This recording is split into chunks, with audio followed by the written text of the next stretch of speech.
Hey guys, I'm Truepain. I'm here with Nick. What's going on, you guys guys? know I'm also Nick, so it's crazy. We're here at Casino Quest, and if you don't know what Casino Quest is a school that you can go to in Vegas, and they will teach you how to play games like roulette, craps, blackjack, and a variety of others. They teach you guys how to go to the casino and play the games so that way you don't lose your money as fast as the casino would want you to. So tell me about Casino Quest. Like, how did you guys start? Yeah, we actually started as a dealer school, which is in the other room. We have a dealer school that's been going around for just about 12 years or so. We ended up starting doing some YouTube videos about roulette and blackjack. I did see your guys' YouTube channel, yes, which sir. that will be in the description as well if you guys want to check it out. Yeah, we ended up getting a brick and mortar store at another location here in Vegas. We recently just combined over here with the dealer school, and it's been great, man. I mean, we teach a lot of beginners, a lot of different games. Craps is mainly our main game. That's probably like one of the harder ones to learn out of all the ones. So craps, I'm sure, gets a lot of attention. Very true, but blackjack's one of those games where, you know, if you don't understand what you're doing your first time out, it could be really intimidating just because other people are barking at you or whatever it is. So we do quite a few blackjack lessons as well. Yeah, I know you guys give me a basic strategy card. You guys pass these around to like the new people so that way they know Anybody exactly that sits how to play the down. book. Yeah, if you sit down at the tables, everybody gets their own card. That way it makes it really easy. It's color coded. It's actually colorblind, color coded as well. Make it a little easy. Oh, that's colorblind people. Yes, that's really neat. Actually, that's amazing. Wow, I didn't even think about that. Yes, yeah, it helps out. It helps out tremendous. We get a lot of people that come in. We had a style. I wish I had one. We had a style before that was really tiny. I don't know if you've seen the ones that people carry in their wallets. Sometimes they just carry like gift shops or something, or dealers will have it around their neck or something like that, and that way someone. But it'll be really small. And it's really hard to see. So that's why ours is a little bit bigger. Yeah, so it's a little easier that's to great. kind of read it. You know. When you guys teach blackjack, do you guys teach it for hit soft 17, or do you guys talk about the different variations for blackjack? I bring it up. I at least bring it up. I let people know that hit on soft 17 is pretty standard as far as lower table minimums. You're right. You're absolutely right. So I say, hey, you really won't see much deviation, but here's the other option that you probably see. But normally we teach it at hit on soft 17. Yeah, and so when they come here and they practice and they use this, are they using the hit soft 17, or do you have another basic strategy card for stand just 17? Just this one. Okay, so funny enough, this one is for stand 17. It's the wrong one. Right? Yeah, it's the wrong one. So like 11 versus ace is a hit on stand 17, but on soft 17 it would actually be a double. Right. Yes. And so that's the one. I think the one exception on this card. There's also ace 9. Ace 9 is actually a double on hit soft 17. Oh, interesting. Okay. Sorry, ace 8. Ace 8. So like a soft 19 on a hit soft 17 is actually a double. Okay, interesting. So there's like two. I think there's really only two that are the big one for hit soft 17, stand 17. There's only two differences. Yes. I'm sure it doesn't make that much of a difference as far as whenever they're coming in here and they're learning everything. Right. And stuff like that. What about the other variants of blackjack, like free bet blackjack, or worst case, or even worse than that, 6 to 5 blackjack? 6 to 5. Like, do you tell them like, hey, always look for this, 3 to 2 right here. That's what you want to play. Right out the gate, when I tell people the first things that they should do, first off, look for a table minimum that makes sense for a beginner. Second off, ideally you want to find 3 to 2. If you don't find 3 to 2, or you can't see it, whatever it is, ask. Say, hey, what does the blackjack pay here? If it says 6 to 5 or even money for some reason, don't sit down at that table. Yeah, that's really what I try and tell them to. I noticed that most casinos are having, they have they have the insurance line, but they don't have anything like this. They don't have how much. Usually they'll be like on a screen. Yeah, really very small tiny. text, Yeah, exactly. Right? Exactly. They try and make sure that it's not seen. So that's like the very first. If you're gonna look for anything, it's table minimum and what does that blackjack pay. There's a few other things as far as like a shoe. Hopefully it's not a shuffler. And then as far as the carnival style blackjack games, if free bet blackjack, free bet blackjack or blackjack switch, or like you're gonna win a lot of money blackjack. What's blackjack switch? I haven't even heard of that one. Blackjack switches, to my understanding, you can switch up cards in different hands or whatever it is. They give you some different rules. Of course, it's just to make the game more exciting. I understand. Right. But don't play it, right? Yeah. don't for sure. Game, I heard the newest one's like Double Down Madness is the newest one that just hit. If it's double max, climax, whatever it is, just don't mess with it. You know what I mean? If it's not standard blackjack, notice like we don't have the side bets. That's a good point. Yes. I did not notice that. You guys don't have side bets. We don't print them, and to be honest, I forget what they pay because I just tell people just don't play it. I can tell you that I played about the Lucky Lady side bet and the King's Bounty side bet because as an advantage player, that's the ones we actually do play at a true 7, depending on what the payouts out, because that's when the tens are coming. I see. And so if we do hit the 10s on our Lucky Lady side bet, that makes sense. That'll hit it. I hit it in Washington. I put $25 on it. Got a 2 queen of spades and a $500 payout. Yeah. Right. Of course, the count has to get a little bit to a certain extent to get there. Right. But you're not playing every time. No, Right? only Hand, right? no, of course, Yes. only when the count demands Yeah. it, right? And then you got the guy next to you that sees that, and you're like, holy shit, man. It's the funniest thing ever too. Whenever you play, and you're like, well, you never play that, and then you hit it, and you're like, I know, like that's crazy. It's the luckiest thing ever. Yeah. So do you tell them to avoid the side bets? For the most part, yeah. For the most part, I'm sure they'll be curious about, or the dealer at the table will be like, hey, you should play the side bet. You're hitting the side bets, you should start playing the side bets. I tell them like, hey, if you ever see it, it's meant to just entice you to play a little bit more money, have more fun and excitement on it. For sure. That's what most people I feel come out here for, of course, is for the fun, for the Right. excitement. Yeah. Yeah. So that makes complete sense. So like for a tourist, I tell them, hey, you're here to have fun and stuff, but just don't focus on it. You want to focus, this is your main bet, and you want to focus on the strategy of the main bet. I think that's great that you guys don't have the side bets. I think that's like, keep it that way. Yeah, I think that's really good. You mentioned that, when some people come in here like, oh, I heard about card counting, teach me how to count cards, how do you handle that? Counting cards is a really interesting dynamic on Blackjack. We get a lot of people that come in that they either saw it on a YouTube video, or they saw it on a movie, or they 21, Rain Man. They heard a guy at the table, I got the count, and then they lose their hand, right? Whatever it is. I approach it in a really soft way. Say, hey, you could potentially count cards. It's not illegal, right? Of course. They might back you off the table if happens all the time, right? For me to teach you, it's a lot harder than a beginner player might think counting cards might be, especially as a solo player. If you don't have a team of guys counting cards, for sure, right? If you're not good, I kind of compare it to if you've ever worked as a cashier and you're trying to count up the register at the end of the night, and somebody next to you is just spouting out random numbers.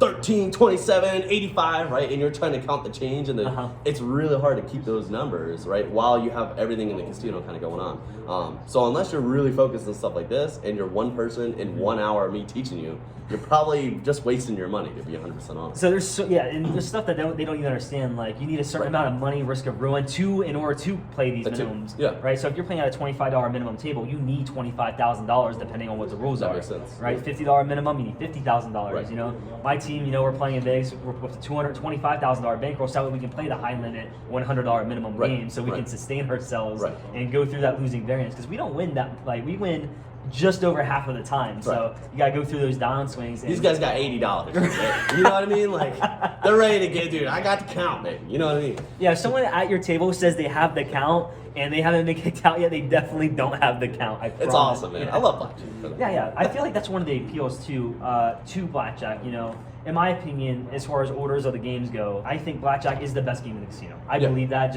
I'm of course biased that Blackjack is the best game, but also Baccarat I think is up there. If you want a real 50-50 game, Baccarat is up there. Baccarat's great. Oh yeah. If you want to, just go in a casino and you want to have a 50-50 coin flip, I think Baccarat's the way to go as well. Craps I think is my third game as far as like the odds is craps. Yeah. Oh yeah. Yeah. Baccarat.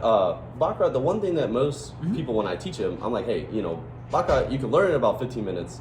And you really don't need all the rules to be able to play. You really don't. You just make a decision, player or banker. Just go from there. Right, exactly. Yeah. So for the most part, like, it can be a little boring for anybody that's looking for the kind of entertainment value of the game. For sure. But for the most part, if you're looking for the best game, in all of our opinions, it would be Craps. Craps is the game, man. If you're going to play any game for sure, Blackjack is great. I love Blackjack. Yeah. But Craps is like our all-time favorite, just because of the entertainment value and the chances to win. Yeah. Unless you're counting cards. Count cards is a little different, you know what I mean? When people come in here to learn Blackjack, right, even though they haven't tried, what's the thing they struggle with the most as far as like learning the game? Is it, paying attention to put the money out? Is it remembering to split? What do new people struggle with the most? Sometimes it's the hand motions. Getting used to the hand motions or whatever, like especially on splits and double downs, just because you don't see them as often. Sometimes people get the pair of cards and their first immediate reaction is split every time. Right. So like sevens gets like, oh, I got sevens, I gotta split them up. Train them out of that,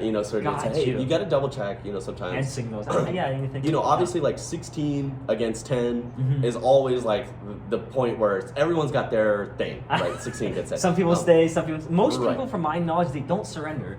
Most people don't like to surrender. It's either I'm going to stay or hit, right? And they won't surrender. And of course, we know the casinos, they don't advertise that they have surrender. Right. I've seen it a few times on the screen, like, oh, we have resplit aces and surrender. But on the felt like this, like where it says, oh, clear as day, Blackjack pays 32, you're not going to say like, oh, hey, we have surrender as well, right?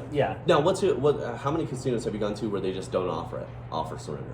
Yeah, so there's a few. I played at one yesterday. I played at Circa. They had a nice high limit stand 17 game, 6 deck, 1 pen. As an advantage player, we try, like when the dealer has an ace up, before they check for insurance, I'll try to early surrender and surrender before they check. I see. I've gotten away with it one time, I see. but the most of the time, like, oh, wait, I got to check for blackjack first. I'm like, oh, okay. Damn. Like, check for your blackjack. I was like, they check it and they don't have it, but I have 16, and yeah, I will surrender. But there are a handful, like most of the ones on strip, almost all of them have surrender. Yeah. Right, Yeah. available. Most of the ones off strip that I find, they don't have surrender. Yeah. I've only been to 2 casinos where double deck, where they have surrender on double deck. There's only been the 2 casinos that they have that. Emerald Queen in Washington State and Rocky Gap Resort in Maryland. Oh, okay. Those are the only 2s I've ever been to where they have. Not in Vegas. Yeah, no, I've never seen a double deck game with surrender in Vegas. It has not happened yet. Yeah, it has not happened yet. You know, as far as surrender comes along, because on the card it says that, like, you know, there's only 4 of the boxes where it's white, you know, and it says surrender. Yeah, and as far as I can tell, these are correct. 16 versus 9, 10 ace surrender.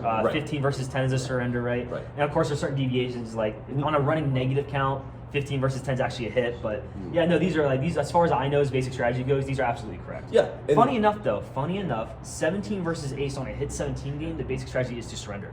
On 17 versus ace on hit 17 is a surrender. Interesting. Yeah, that is basic strategy. Funny enough.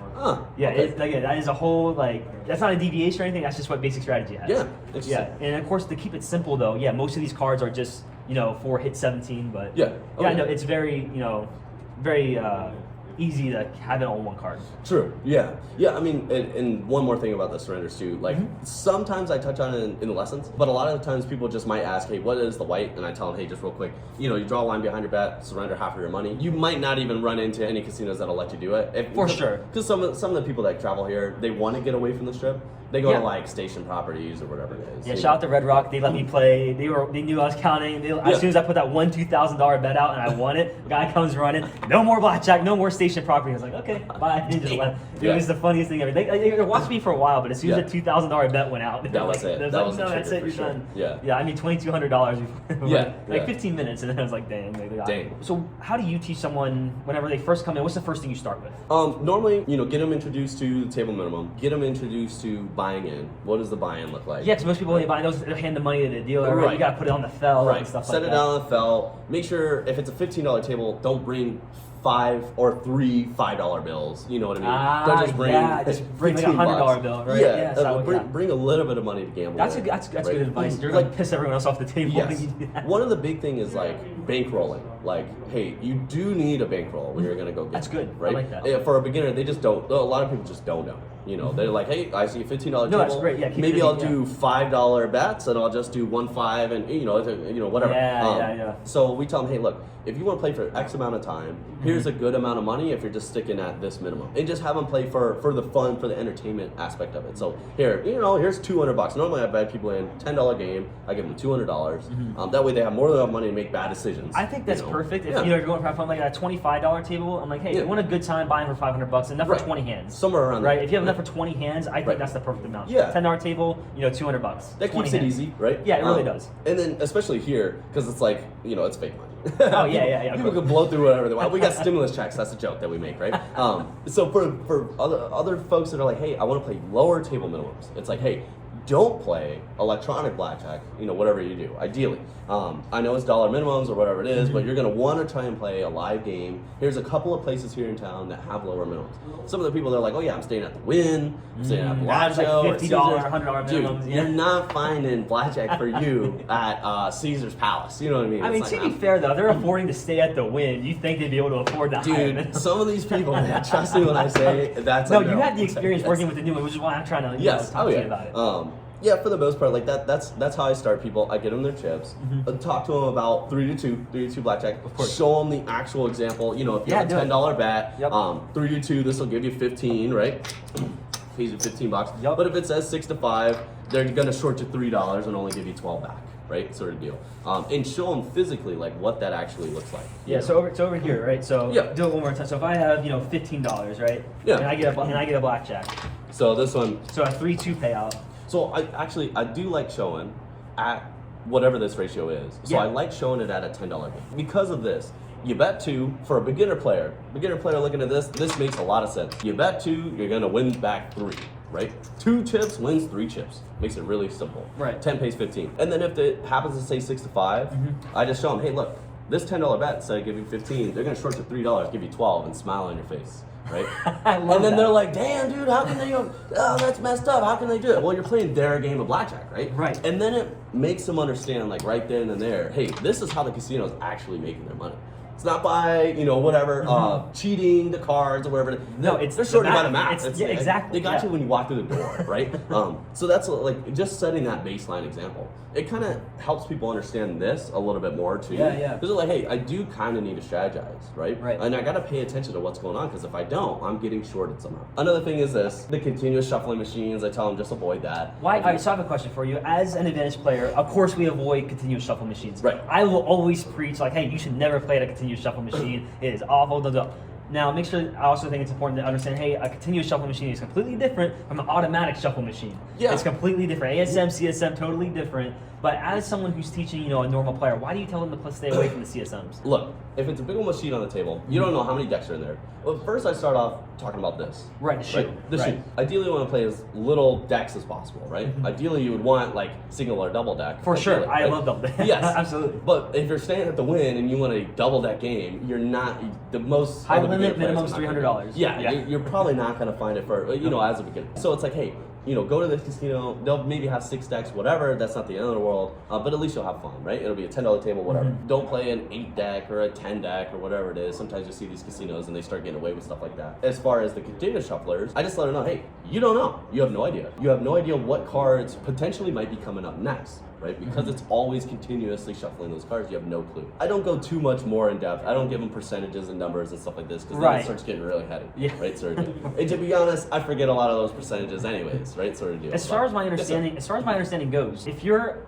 I have a new player having a good time, Right. it's actually better for them by 0.01% to play at a CSM. Really? Funny enough, Yeah. it is just because a shoe, most of the time, shoes go negative counts. Okay. And we know negative is better for the casino, Right. Because low cards come out, the dealer likely to bust is Right. lower. So it's actually slightly on Wizard of Oz. I don't know if you know what the Yeah, website yeah. Wizard of Oh, Oz. yeah, yeah. It's actually very slightly better for them to play at a CSM. Really? Because while it is continuous shuffling, it's keeping it mostly towards a 0. Okay, At the that same makes sense. time. Yeah. So it's slightly better. Of course, Yeah. I will always preach. I'm so happy for the gamblers out there. Like, oh, the CSMs, the casinos can read the cards. I'm just sitting there like, probably not going to risk your gaming license for that. Right, I'm like, exactly. absolutely. Yes. Of course they are. Yeah, They're absolutely. yeah. Like, stay away from those shoe games. That's what we want to play. Right. For the most part, like other than that, like this part, sometimes I show them like, hey, you might see there's like a little recess on the table and they drop like one deck in and then pull another deck out. That part's not the end of the world, right? If it's one of those tables. But ideally, shoe game and then you go from there, right? The bigger thing is really this.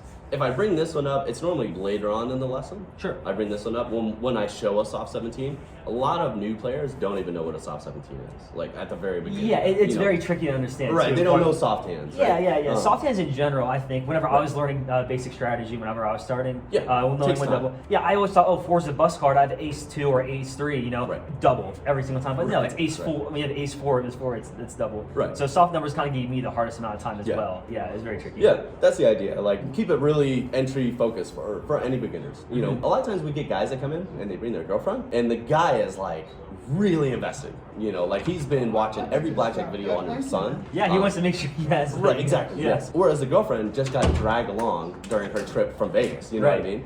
mean? She doesn't give a damn what's going on. You know what I mean? Like so for the most part, it's like making her understand the game. Right. This guy already understands. He knows why he's here to come, and he's gonna be Right. happy. The girlfriend is kind of the big part of it. It's really interesting. Yeah. For the more experienced players that come in, let's say, they think they have basic strategy memorized, right? Right. What do you hit on with the more experienced player when they first come in? Normally- or what do they struggle with, I should Normally, say? I test whatever their soft hands are, right? Oh, really? I deal a couple of their hands out Yeah. and see how they approach those softs, because that's an easy way to tell somebody. They might, understand, oh, I double on 11s and whatever, right? Right. But as soon as you get, ace 4 against a 6, right, sort of deal, and they're like, oh, well, I got a 15, I'm just going to stay, right? Sort of Whoa, deal. awesome. That's where the kind of curveball might come in. It's like, okay, there's a little bit we could work on here, right? Yeah, for sure. Splits, a pair of 10s or whatever, and they're immediately splitting it up, whatever it is. Okay, right? splitting 10s very Right. rarely, even as a card counter, does it happen. Yeah, so it's things like that to kind of Yeah. give some players. Now, if they're really experienced with it, then it's pretty much just letting them practice from there. Right? Gotcha. I think that's great. Experienced players, if they are coming by, a lot of times they're just warming up we get guys that come in, they might be here 5 days. They come in for this is their first lesson of the day, right? Or they just got off the plane. They book multiple lessons. Yeah, potentially, right? That's neat. Some people start on Blackjack and they might go to craps or whatever. That makes sense. But That makes sense. So they doors just open at 11. They just got here. They just want, hey, let me warm up with Blackjack and then we'll go do something else. But so a lot of times we just help them practice, sort of deal. So let's talk about some of the other games. Yeah. Right? So I think it's great that you guys teach Baccarat, by the way. I don't think I even saw it on that you guys were teaching Baccarat. Yeah, it's more of like if you ask for it, so like if you call us or email us or something, hey, do you guys do Baccarat? Right. What about some of the other carnival games? Like I know there's like Ultimate Texas Hold'em, 3-card poker, stuff like that. Yeah, those games we have. Pai Gow as well. We have too. I don't know how to play Pai. I can play 3-card poker or Texas Hold'em. Yeah. I haven't learned Pai Gow yet. Yes. Yeah. Pai Gow. The way that we describe Pai Gow is like it's kind of like a break even. A lot of pushes. It's really good for drinking. There's a nickname for that. For Heads Up Pai Gow is what it's called. And it's like the drunken man's game or something like that because it's a lot of pushing. You won't lose your money, right? Because you have 2 hands and the dealer has 2 hands. You just got to beat one of them. That's right. Right? Because one of them's like a 5-card hand, one's a 2-card hand or something like that. Yeah, the high and the low hand. Yeah, and you're just trying to beat one of them so that way you push. Preferably both, but just one of them so that way you push. Yeah, that's kind of my understanding. I don't know a lot about. To be honest, I still don't understand it.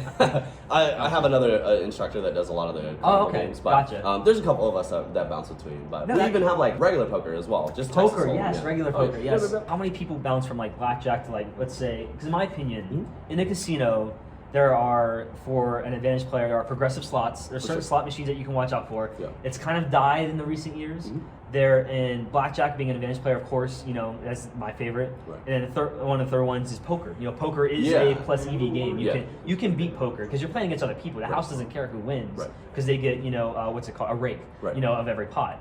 So poker. How many people do you have come in to play poker? Really, craps is the biggest one.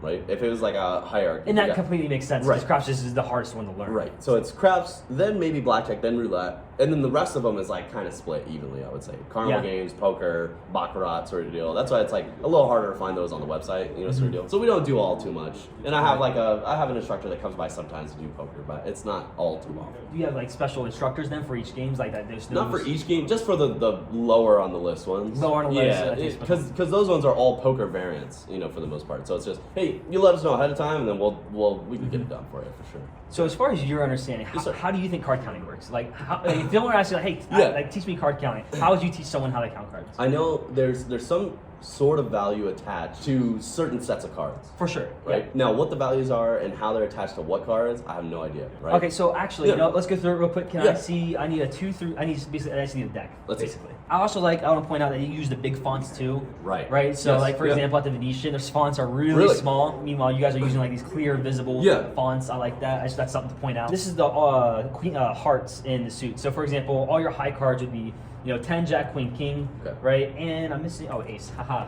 Put it in the list section. So ace, so these right here are your high cards, right? So these for a card count has a value of -1. Interesting. Right? Because it's pretty easy to memorize too. Like all the high cards, 10 jack, all your 10s and aces, right? Those are valuable, right? Yeah. So we actually subtract 1 in our head because when we lose 1, it's bad. So you subtract 1. Yeah. Right? The 7, 8, 9s, right? Those are your cards that are in the middle.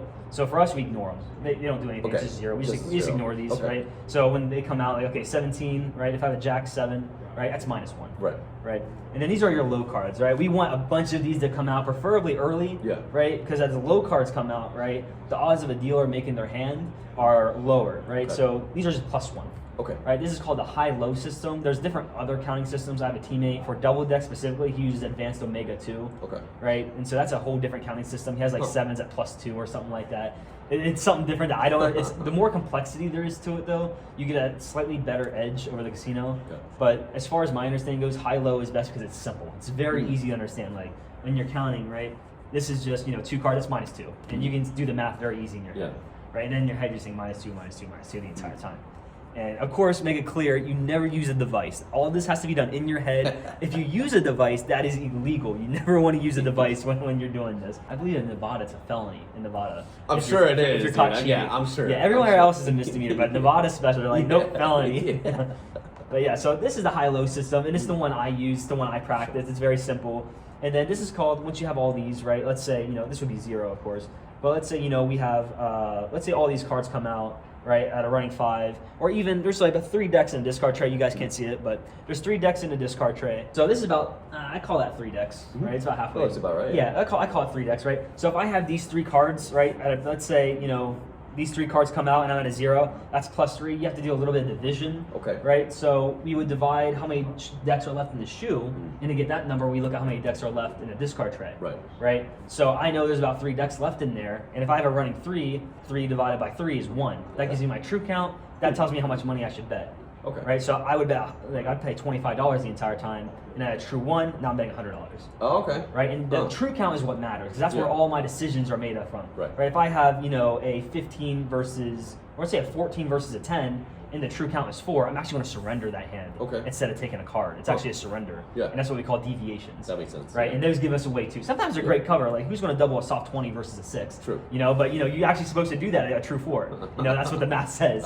Shit. Yeah, it's a whole different ballgame. Yeah. Stuff like that. And of course, but nothing matters. Nothing of this matters though if you don't know basic strategy. True. Basic strategy is the fundamental from where all card counting is based off of. Yeah. It's basic strategy is the most important thing, and I think it's great that you guys teach basic strategy. So that way, people when they come here and they learn, right, and they go out to the casinos, they're having a good time and they're losing their money much slower than anything else. And I think that's incredible with you guys. Yeah, man, that is crazy though. There's a little bit more math than people think, because while you have the true counts, you have to do the true count conversion.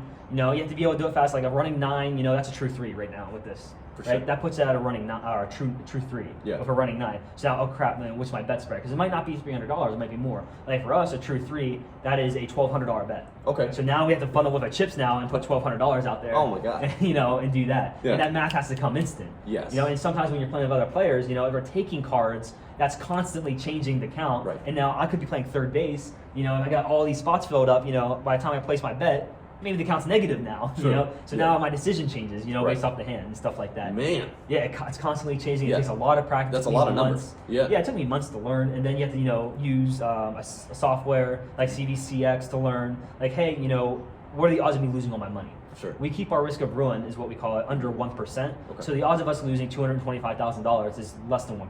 You can play kind of riskier with it, like, I want to play 5%, but the variance is going to be crazy. You're going to go up and down, but it gets you more money. We're making about $1,000 an hour right now based on the games we're playing. We're doing pretty well. All right, guys, that was Nick at Casino Quest. Very helpful, super awesome. Hope you guys learned something. If you guys want to learn how to do actual advantage play, though, there's going to be tons of resources online that you can use. You can follow my channel. I don't necessarily teach so much as I, show you guys the content, but I'm sure Nick, would love to teach people how to play blackjack or craps, if you're interested in other kind of games. If you guys want to stop by, CasinoQuest.biz, schedule us online. We book by the hour. Right now, the rate is $30 a person for the hour, and you can come by and have either me or one of the other instructors show you how to play. And we got a bunch of gaming supplies too at this shop. So come on down, 3100 West Sahara if you're in Vegas. We're like about maybe 10 minutes away from the strip if you take an Uber. So we'll show you a lot of good basics and stuff like this. Some different casinos you can play for cheap as well. Make sure you guys like and subscribe.